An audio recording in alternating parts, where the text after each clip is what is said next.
UP को लेकर BJP में मंथन दिल्ली में भी चल रहा है और लखनऊ में भी। दिल्ली में संगठन की अंदरूनी मुश्किलात से पार पाने पर विचार हुआ, जबकि लखनऊ में योगी आदित्यनाथ का फोकस 10 विधानसभा सीटों के बाई इलेक्शन को जीतने पर है। योगी आदित्यनाथ ने अपने मंत्रियों के साथ लंबी मीटिंग की, उन मंत्रियों के साथ जिनकी ड्यूटी इन 10 सीटों पर लगाई गई है। इनमें सूर्य प्रताप शाही, सुरेश खन्ना, स्वतंत्र देव सिंह, संजय निषाद, दयाशंकर सिंह, राजीव सचान, लक्ष्मी नारायण चौधरी, अनिल कुमार और अनिल राजभर समेत 29 मंत्री शामिल हैं। पता यह लगा कि इस मीटिंग में मंत्रियों ने योगी आदित्यनाथ को अपना फीडबैक दिया। मंत्रियों ने बताया कि ग्राउंड लेवल पर तो ये बात दिख रही है कि कुछ अधिकारी पार्टी के कार्यकर्ताओं और नेताओं की अनदेखी करते हैं, उनकी बात नहीं सुनते। दूसरा सुझाव यह दिया गया कि इस बार उम्मीदवारों का चयन सावधानी से होना चाहिए। कुछ नेताओं ने तो यह भी कहा कि मुस्लिम बहु सीटों पर बीजेपी को मुस्लिम उम्मीदवार उतारने पर विचार करना चाहिए। उनका तर्क यह है कि जब बीजेपी में केंद्र की सरकार है, राज्य सरकारों में मुस्लिम मंत्री हो सकते हैं, तो उम्मीदवार क्यों नहीं हो सकते। मंत्रियों ने कहा यह सुनिश्चित करना चाहिए कि उम्मीदवार का चयन सिफारिश के आधार पर नहीं, ग्राउंड रिपोर्ट के आधार पर हो। योगी आदित्यनाथ ने सबकी बात सुनी। इसके बाद उन्होंने मंत्रियों को हिदायत दी कि वो हफ्ते में कम से कम 2 दिन अपने इलाके में गुजारें, पार्टी के कार्यकर्ताओं से मिलें, बूथ को मजबूत करने के लिए काम करें।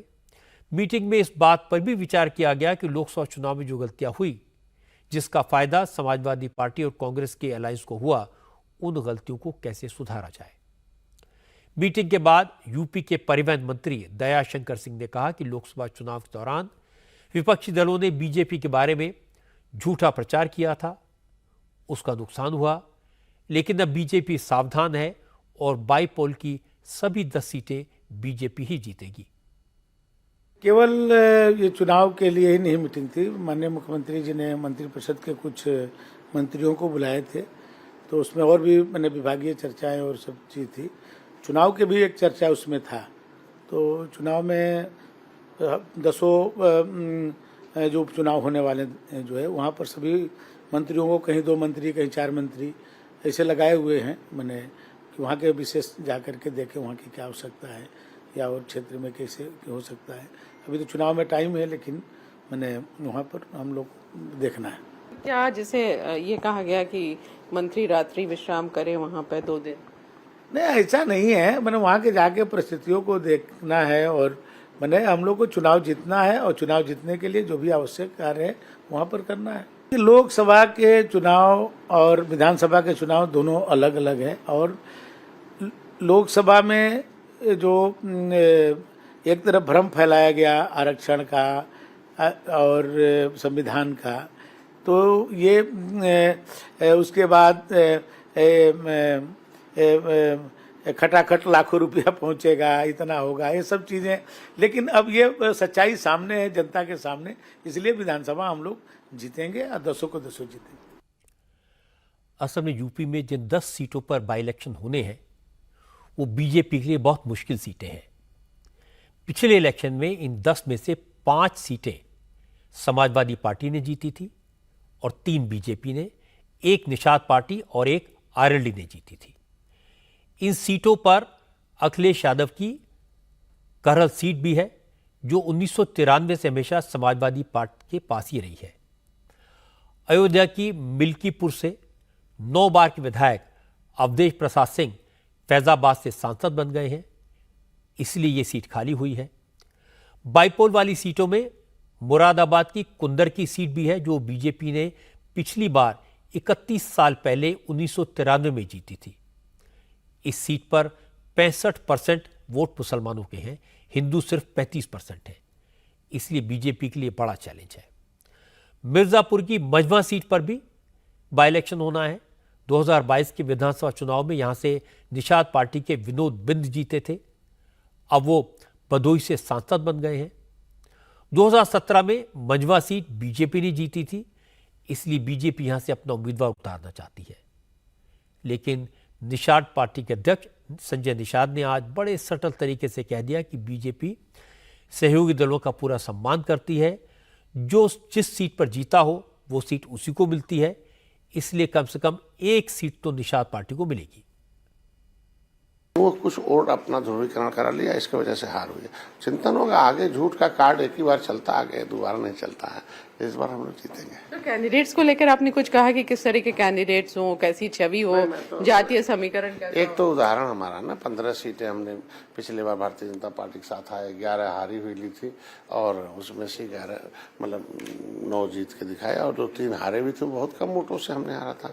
तो निश्चित रूप से हम लोग जब मिल के तय करते हैं प्रत्याशी तो जीत सुनिश्चित हो जाती है। तो ये 10 सीटों में आपका क्या कहना है, कितनी सीट आप मांग रहे हैं? नहीं मांग नहीं, हम लोग तो परंपरा रही है कि जिस दल का जो सीट होता है वो लड़ता है, लेकिन हम लोग जो प्रत्याशी होता है मिलजुल के तय करते हैं। लेकिन बीजेपी के जो कुछ आला नेता हैं उन्होंने अभी हमसे कहा कि सारी 10 सीटों पे बीजेपी लड़ रही है, अलायंस को नहीं देगी।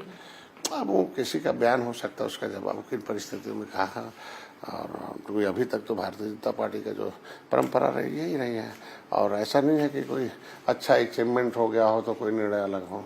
आज के दिन में निषाद का वोट है, निषाद पार्टी के साथ है और निषाद पार्टी के साथ रहने पर बेहतर परिणाम आए हैं 2022 में और 2024 में निषादों का वोट अभी भी साथ रहा है, क्योंकि उनका तो आरक्षण रहा नहीं, वो कहाँ डर के जाएंगे। जो आरक्षण का लाभ लेते रहे वो जातियां डरी हैं, वो उधर चली गई। निषाद तब भी एनडीए के साथ थे, आज भी। हालांकि बीजेपी के एक और सहयोगी दल सुहेलदेव भारतीय समाज पार्टी ने कहा बाई इलेक्शन को लेकर उसकी कोई डिमांड नहीं है। अरुण राजभर ने कहा उनकी पार्टी एनडीए के उम्मीदवारों को जिताने के लिए काम करेगी, लेकिन इसके बाद अरुण राजभर ने यह भी कहा कि बाकी सब तो ठीक है, बस उन अफसरों पर लगाम लगनी चाहिए जो जनता और कार्यकर्ताओं दोनों को परेशान करते हैं। जो वोट, जो मतदाता हमसे दूर गया है, इन विपक्षियों के भ्रम की वजह से, छल के वजह से या झूठ प्रचार करने की वजह से उनको हम सत्य चीजों को बता करके अपने साथ पाले में खड़ा कर रहे हैं। ये बड़ा पैमाना है कि उत्तर प्रदेश में ये अफवाह फैलाया जा रहा है कि मुख्यमंत्री के बदले जाएंगे या तमाम डिप्टी सीएम है ये मुख्यमंत्री, ये सिर्फ विरोधियों के द्वारा प्रचार की जा रही है और मुझे लगता है कि ये सत्ता पाने के लिए प्रचार किए जा रहे हैं। विरोधियों द्वारा सत्ता पाने की जो बौखलाहट है, बेचैनी है, वो कुछ भी बोल दे रहे। अधिकारी कर्मचारी हैं जो अपने आदत से बाज नहीं आ रहे, उनके अंदर सरकार प्रयास कर रही है कि वो लोग भी सुधरें और जनता की सुनवाई करें और जनता की समस्या का निदान करें। और हमारी प्राथमिकता है। अधिकारी आप लोगों की बात भी नहीं सुनते हैं? बिल्कुल सुनते हैं, ऐसा नहीं है। कुछ ऐसे अधिकारी, हमने कुछ ऐसे अधिकारी कहा है, हमने संपूर्ण अधिकारी की बात नहीं किया। कुछ ऐसे हैं जो तहसील स्तर के हैं, ब्लॉक स्तर के हैं। अभी तो हम अपनी संगठन को पूरी तरीके से 75 जिलों में और अन्य राज्यों में अपने संगठन को विस्तार करने में लगे हैं और बड़े पैमाने पर हम सदस्यता महाअभियान चला रहे हैं और हम सीधे गांव स्तर, बूथ स्तर पर सदस्यता अभियान को लेकर जा रहे हैं और बड़े पैमाने पर लोगों को जोड़ने का काम कर रहे हैं। हमारी भूमिका इस उपचुनाव में जो भी तय की जाएगी, हम उस भूमिका में खड़े होकर के हमारा जो सहयोग होगा, हम एनडीए के जो भी उम्मीदवार आएंगे उनके साथ खड़ा होकर के उनको जिताने का काम करेंगे। मेरा लक्ष्य है कि 10 की 10 सीट कैसे जीता जाए, इसके लिए हम पूरे कार्यकर्ता मिलकर के उस अभियान को सफल करेंगे।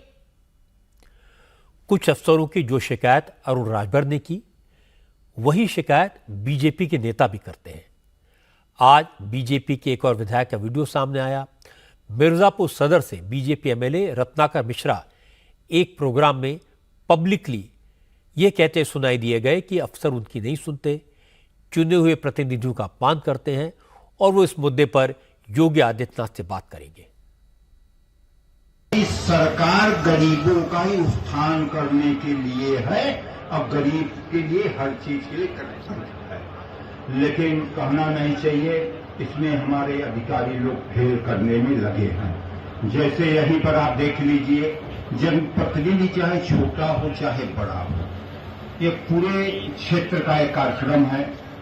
सभी को सभासद को कम से कम बुलाना चाहिए, लेकिन सभासद को सूचना देने का किसी भी तरह से कोई ये नहीं किया गया, ये बहुत गलत बात है। आज विंध्याचल में कार्यक्रम हुआ, मुझे कहने में कोई गुजार नहीं है, अधिकारी लोग इस समय मिर्जापुर के मनमाने हो चुके हैं। मुझे सदन में भी इसको आवाज उठाना है, पूर्ण रूप से हो चुके। मुझे मेरे बगल में 200 मीटर दूर हो रहा है, मुझे 8 बजे रात आदेश दिया जा रहा है कि आपको आना है। इस हिसाब से अधिकारी लोग कर रहे हैं। अब ये नहीं चलेगा। जनप्रतिनिधियों का और कार्यकर्ताओं का अगर अपेक्षा करेंगे, अब आप लोगों का भला नहीं होगा। मैं इसके लिए बात करेंगे, ये आप लोग ठीक नहीं कर रहे हैं। बाई इलेक्शन को लेकर टेंशन अखिलेश यादव को भी है। अखिलेश यादव भी जोर शोर से तैयारियों में लगे हैं। उनका फॉर्मूला पहले की तरह पीडीए है।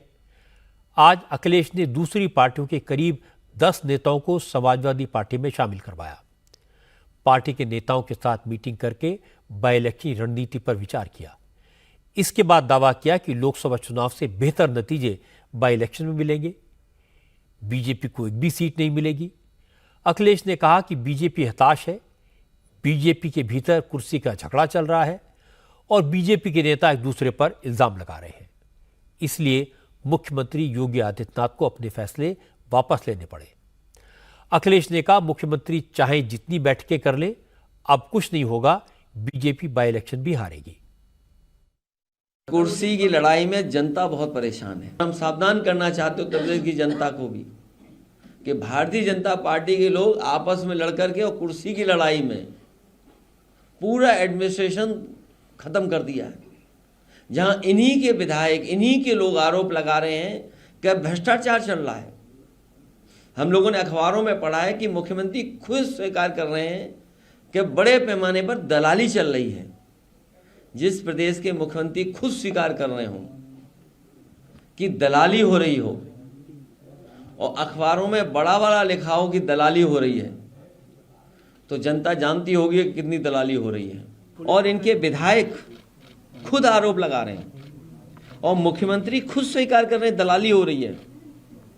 तो सवाल ये, जनता ये भी तो सुनना चाहेगी या जानना चाहेगी कि अगर मुख्यमंत्री महसूस कर रहे हैं कि दलाली हो रही है, तो जो दलाली कर रहे हैं उन पर कार्रवाई क्या कर रहे हैं? भारतीय जनता पार्टी अपने हारे हुए लोगों के साथ खड़ा होना चाहती है या हारे हुए लोगों के साथ खड़ा होना चाहती है। कुर्सी की लड़ाई में जनता बहुत परेशान है। अभी जैसा परिणाम आया उससे बेहतर परिणाम आएगा। लोकसभा चुनाव के बाद से कांग्रेस भी समाजवादी पार्टी के साथ है। यूपी कांग्रेस के अध्यक्ष अजय राय ने कहा, बाई इलेक्शन के डर से बीजेपी की सरकार ने बुलडोजर पर ब्रेक लगाया, टीचर्स की ऑनलाइन अटेंडेंस का फैसला रोका, लेकिन जनता समझ गई है ये सिर्फ दिखावा है। अजय राय ने कहा कि बीजेपी के नेता कुछ भी कर लें, अब जनता उनके बहकावे में नहीं आएगी। जो पूरा पंतनगर, ये रहीम नगर, अबरार नगर, ये जितने भी स्टे हुए हैं, रोका इन्होंने, ये केवल उपचुनाव के डर के मारे रोका है। अध्यापकों को जो इनका जो डिजिटल अटेंडेंस था उसको रोका है, स्थगित किया है। सोचिए, स्थगित, अरे निरस्त करिए ना, आप इन चीज़ों को निरस्त करिए। स्थगित क्यों कर रहे हैं? स्थगित में मतलब लगता है दाल में काला है। ये पूरा उपचुनाव के मद्देनजर ये सारे निर्णय हो रहे हैं। मैं समझता हूं कि पूरी तरीके से घबराहट परेशान है। और ये मंत्रियों की बैठक करें चाहे किसी की बैठक करें, अब जो आरोप लग रहे हैं, इनके ही मंत्री, पूर्व मंत्री ने भ्रष्टाचार का आरोप लगाया, मोती सिंह जी ने, इनके ही विधायक ने इनके ऊपर काम न होने का आरोप लगाया। अभी फिर किसी एक एमएलसी ने भी पत्र लिखा है इनको, जो टीचर्स वाले में, इनके खुद के एमएलसी हैं गोरखपुर के। अभी एक इनके मंत्री ने भी आरोप लगाया। तो मैं समझता हूं कि ये अब कोई भी चुनाव, आने वाला समय कोई चुनाव ये जीत नहीं सकते, क्योंकि जनता अब इनको पेपर लीक वाली सरकार और बुलडोजर वाली सरकार, केवल गिराने डिस्ट्रक्टिव वाली सरकार इनको मान चुकी है।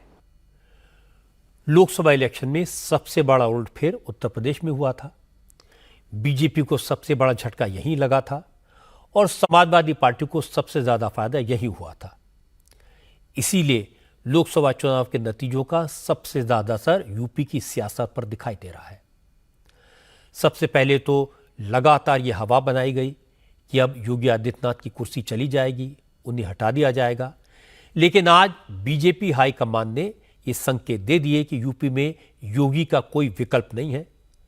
उत्तर प्रदेश को योगी आदित्यनाथ ही चलाएंगे, योगी आदित्यनाथ ही मुख्यमंत्री बने रहेंगे। यूपी में योगी को अब पहले से ज्यादा फ्री हैंड दिया जाएगा। उम्मीदवार को इस इलेक्शन में भी योगी की चलेगी। बाई इलेक्शन की रणनीति भी योगी बनाएंगे। जेपी नड्डा ने आज केशव प्रसाद मौर्य को भी बता दिया कि संगठन ही सबसे बड़ा है, संगठन में शक्ति है। ये सिर्फ कहने से काम नहीं चलेगा, इसका पालन भी करना होगा, सबको मिलकर, सबको साथ लेकर चलना होगा। इसलिए कोई नेता ऐसी बयानबाजी न करे जिससे कार्यकर्ताओं में किसी तरह का कंफ्यूजन हो। जहां तक बाई इलेक्शन का सवाल है, तो 10 सीटों के चुनाव बीजेपी के लिए जितना बड़ा चैलेंज है, उससे कम अखिलेश यादव के लिए भी नहीं है, क्योंकि जिन सीटों पर चुनाव होने हैं उनमें से 5 सीटें तो समाजवादी पार्टी ने पहले भी जीती थी। बीजेपी ने 2022 में इनमें से सिर्फ 3 सीटें जीती थी। करल सीट अखिलेश यादव की अपनी सीट है। मुलायम सिंह यादव यहां से विधायक रह चुके हैं, अखिलेश भी जीत चुके हैं। 30 साल से ये सीट समाजवादी पार्टी के साथ है। इस सीट को बचाना अखिलेश के लिए बड़ा चैलेंज है। क्योंकि इस बार बीजेपी फैजाबाद में भी लोकसभा का चुनाव हार गई। फैजाबाद से जीते अवधेश प्रसाद को अखिलेश यादव पोस्टर बॉय बना रहे हैं। इसलिए अयोध्या जनपद में पड़ने वाली अवधेश प्रसाद पासी की मिल्कीपुर सीट को जीतकर बीजेपी अयोध्या में हार का बदला पूरा करना चाहती है। ये योगी के लिए बड़ा चैलेंज है और योगी ने इस चैलेंज को एक्सेप्ट किया है।